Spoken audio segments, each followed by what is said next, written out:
समंदर में आंखें जितना देख सकती हैं वहाँ तक बस सुनहरी लहरें दिखाई पड़ती हैं। हर झोंके के साथ रेत की लकीरें बनती और मिटती हैं। उसी रेत के बीचों बीच एक शहर है जिस पर पहली किरण जब पड़ती है तो वहाँ का हर एक कोना चमक उठता है, जैसे सूरज ने इस जगह को सोने सा बना दिया हो।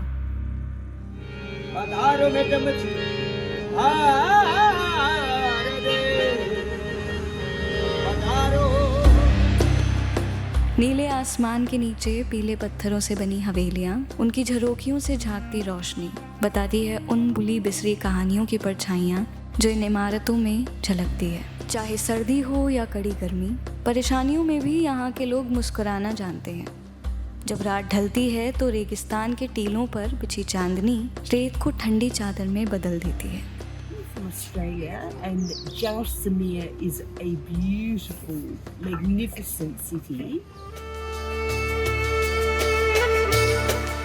12वीं सदी में बना ये शहर राजा रावल जैसल ने बनाया था। कहते हैं राजा जैसल अपनी राजधानी के लिए एक सही जगह तलाश रहे थे जब त्रिकुट पहाड़ी पर एक साधु से उनका सामना हुआ। साधु ने नजर उठाई और हल्की सी मुस्कान के साथ कहा, भगवान श्री कृष्ण ने भविष्यवाणी की थी कि उनके वंशज यदुवंशी त्रिकुटा पहाड़ी पर अपना राज्य बसाएंगे। अगर आप यहाँ राज्य बसाते हैं तो ये जगह आपको सारे दुश्मनों से महफूज रखेगी। राजा जैसल को मानो अपनी तलाश का अंत मिल गया। समय बीता, इमारतें बनी और देखते ही देखते जैसलमेर बना, जहाँ सोनार का किला इस जगह की शान बन गया।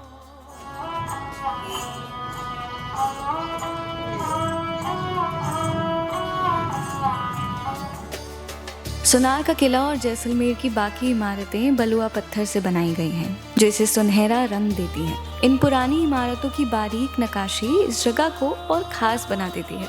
ये किला जो सदियों से था, लेकिन जब फिल्म निर्देशक सत्यजीत रे ने अपनी फिल्म का नाम इस किले पर रखा तो जैसे ये नाम हमेशा के लिए टूरिस्ट की जुबान पर ठहर गया। ये भारत के कुछ गिने चुने लिविंग फोर्ट में से एक है जहां आज भी बिना किसी किराए के 4000 लोग रहते हैं। उसी किले में जहां कभी राजा महाराजाओं का साम्राज्य हुआ करता था।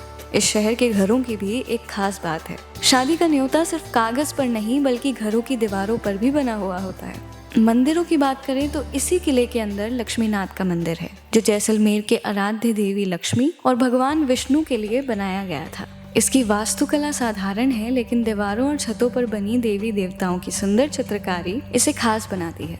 और सिर्फ इस मंदिर की नहीं, यहाँ कई और प्रसिद्ध जैन मंदिर भी हैं जो अपनी अद्भुत नक्काशी, भव्य दीवारों और सुंदर मूर्तियों के लिए जाने जाते हैं। यहाँ एक महाराजा और महारानी पैलेस भी है जिसकी खूबसूरत खिड़कियाँ और झरोखे उसे खास बनाते हैं। जैसलमेर अपने आप में एक छोटी सी दुनिया है जहाँ चहल पहल हमेशा बरकरार रहती है। ये शहर इतना छोटा है कि कई जगह तो आप चलकर भी पहुँच सकते हैं, जैसे पटवा हवेली। शायद सपनों में ही ऐसा देखने को मिले जहां आप खिड़की खोलो और सामने ये नज़ारा हो, जैसे आप किसी और दौर में पहुंच गए हो। ये सिर्फ एक हवेली नहीं बल्कि 5 हवेलियों का खूबसूरत समूह है, जिसे करीब 200 साल पहले गुमान चंद पटवा नाम के एक व्यापारी ने अपने बेटों के लिए बनवाया था। इसके आसपास की गलियों में घूमना भी अपने आप में एक अनुभव है। पीले बलुआ पत्थर से बनी दुकानों को रंग दे रहे थे सामने सजे रंगीन कपड़े, जिन्हें हाथ से बनी बारीक कांच और एम्ब्रॉयडरी से बनाया जाता है। चमड़े के बैग या कैनवस पर बन रही खूबसूरत पेंटिंग्स, हर चीज में यहाँ के कारीगरों की मेहनत और पुराने जमाने की पहचान बसी हुई है। अगर खरीदारी के बीच कुछ खाने का मन हो जाए तो दाल बाटी चूरमा तो राजस्थान की शान है ही, मगर उसके साथ जैसलमेर का खास दाल पकवान खाने को मिल जाए तो फिर क्या बात है। दाल पकवान नाम से और दौलत दाल पकवान नाम से बोलते हैं। अपने को इधर हो गया 31 साल। पहले पापा बैठे थे, पापा भी घर पे रहते हैं। ये दाल रहता है मूंग का आपका। अच्छा। पापड़ जो रहता है ये मैदे का रहता है। अपने 50 रुपये प्लेट एक। यहाँ की लस्सी भी कुछ कम नहीं है। जैसलमेर की मिठास इसमें भर भर कर घुली हुई है। और कुछ गर्मा गर्म खाना हो तो कचौरी और उसके साथ चाय। बस एक बार स्वाद चढ़ गया तो वापस जरूर आना पड़ेगा। गलियों में आगे चलते चलते ही एक और हवेली दिखेगी। यह हवेली जितनी दिखने में शानदार है उतनी ही दिलचस्प इसकी कहानी भी है। इसे 2 भाइयों ने बनाया था, हाथी और लूला। बिना किसी नक्शे, बिना किसी नाप झोंक के दोनों ने हवेली को 2 अलग अलग दिशाओं से तराशना शुरू किया। फिर भी जब पूरी हुई तो उसकी नक्काशी बेहद खूबसूरत थी। यहाँ से लगभग 2 किलोमीटर दूर एक और जगह है जिसकी सुंदरता आपकी आंखों से उतर ही नहीं पाएगी। कल्पना कीजिए, रेगिस्तान के बीच एक शांत झील जिसमें सूरज की किरणें और रेत का रंग झलकता है। एक ऐसी झील जिसने राजाओं का दौर भी देखा है और मुश्किल वक्त भी। ये है गड़ीसर झील, जैसलमेर की एक ऐतिहासिक और सांस्कृतिक पहचान। बारिश तो यहाँ मेहमान की तरह आती थी कभी कभार, इसलिए राजा ने इस झील को बनवाया ताकि बारिश का पानी जमा हो और शहर के लोग साल भर इसे इस्तेमाल कर सकें। समय के साथ साथ यहाँ कई मंदिर, छतरियाँ और घाट भी बनते चले गए। एक और जगह है बड़ा बाग, जहाँ आपको कई राजाओं की छतरियाँ देखने को मिलेंगी। भले ही राजाओं का दौर बदला, लेकिन इस जगह की अहमियत नहीं।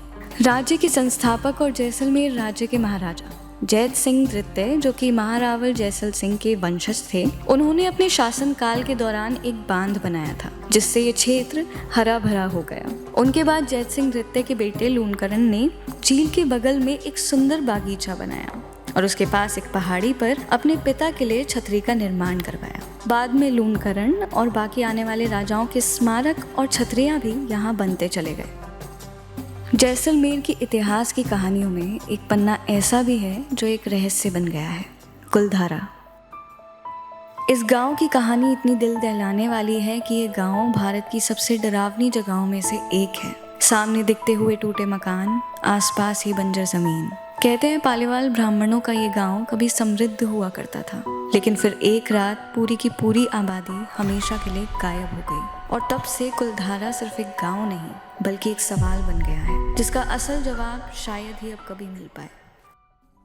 जैसलमेर से करीब 40 किलोमीटर दूर सम डेजर्ट है, जहाँ अंतहीन रेत बिछी हुई है जो आपको किसी और ही दुनिया में लेकर चली जाएगी। यहाँ की ढलती शाम की तस्वीरें कैमरे में जितनी बार भी कैद कर लो उतनी कम है। अगर आपको सफर में सुकून चाहिए तो ऊंट की सवारी भी है और रफ्तार चाहिए तो जीप की सवारी भी।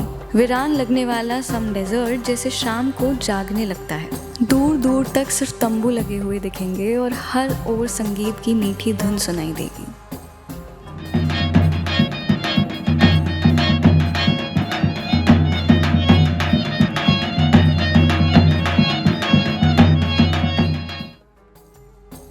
राजस्थानी कालबेलिया और पारंपरिक बाजे गाजे के बीच शायद ही कहीं और ऐसा देखने को मिले।